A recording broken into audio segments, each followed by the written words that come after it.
ভোটের অধিকার প্রতিষ্ঠার লক্ষ্যে বিএনপির ভারপ্রাপ্ত চেয়ারম্যান জনাব তারেক রহমানের ঘোষিত ৩১ দফা বাস্তবায়নের গুরুত্ব তুলে ধরতে ব্যারিস্টার রাগিব রউফ চৌধুরী নিয়মিতভাবে বিভিন্ন ওয়ার্ডে গিয়ে সাধারণ মানুষের সাথে মতবিনিময় করছেন।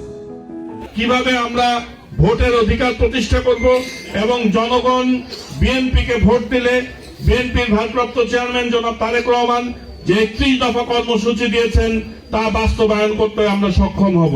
তিনি সাধারণ মানুষের কাছে এই ৩১ দফার তাৎপর্য ও বাস্তবায়নের প্রয়োজনীয়তা স্পষ্টভাবে তুলে ধরছেন।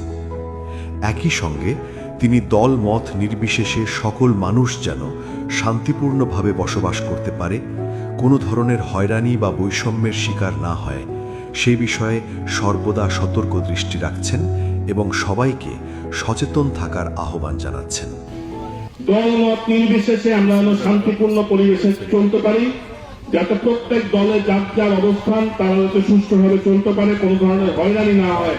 এই ব্যাপারে আমি আপনাদের প্রত্যেককে কথা দিচ্ছি, আমাদের দ্বারা আমার কোনো অনুসারীর দ্বারা আপনাদের কারো কোনো ক্ষতি হবে না। এ সময় তিনি গণতন্ত্র, মানুষের ভোটের অধিকার ও একটি শান্তিপূর্ণ সমাজ গঠনের স্বার্থে বিএনপিকে ধানের শীষে ভোট দেওয়ার আহ্বান জানান।